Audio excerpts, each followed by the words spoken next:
সিলেটের ভিতরে এমন একটা পার্ক আছে যা 30 টাকাতে আপনারা অনায়াসে ঘুরিয়ে আইতে পারবা। এই পার্ক আইলে দেখতে পারবা আপনারা ট্রেন, তাছাড়া রয়েছে বাম্পার কার, আছে বেঙ্গর জাম্পিং। এটি কন্টেন্ট ক্রিয়েটর একজন ফেমাস আফার লোকে দেখাইমু আপনার তোরে আজকে আমার জামেলা কিতে হইছে। হ্যালো সিলেটবাসী, আসসালামু আলাইকুম। আজকে এলাম আমরা MS সাইফুর রহমান পার্ক।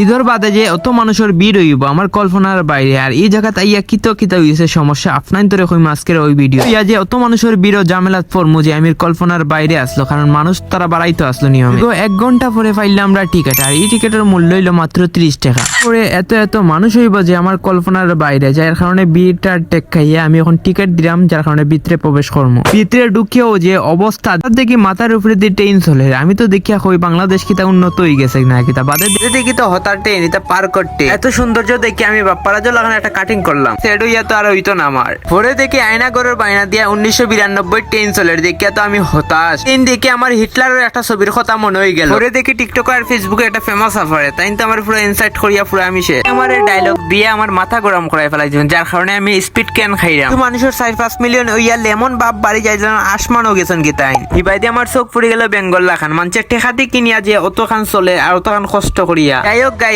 ইবাইতে দেখি বেটিনতে খালো নিতা চলে, কারণ বাচ্চান্তর জিনিস বেটিনতে চলে ও প্রথমবার দেখলাম। আর এতটা আসি পাইছে যে আমার খোয়ার বাসা বাইরে আসাসির ইবাইতে ট্রেন চলার শখ করছে, যার কারণে ট্রেনের লাখান নাম্বার সিরিয়াল ধরিয়া 1 ঘন্টা পরে তাই সিরিয়াল পাইয়া তারপরে ট্রেন চলতা। বাম্পার কারো নজর পড়ার দেখিয়া দেখুন আফা দেখি বাম্পার কার চালাই আগে বাচ্চানতে চালাইতো, যার কারণে এখন বড় তাইনতেও চালায়। গাই যেটা চিন্তা বাদ দিয়া কইলাম আমি এখন শাহরুখ খানের লাগান একটা আটা দেই, যার কারণে আমার মনটাও হয়তো বা ফ্রেশ হয়ে দিতে পারে। এই শাহরুখ খান আটতে ভিডিওটা শেষ পর্যন্ত আমি কইতে পারি না। সবাই ভালো থাকবা, সুস্থ থাকবা, আসসালামু আলাইকুম।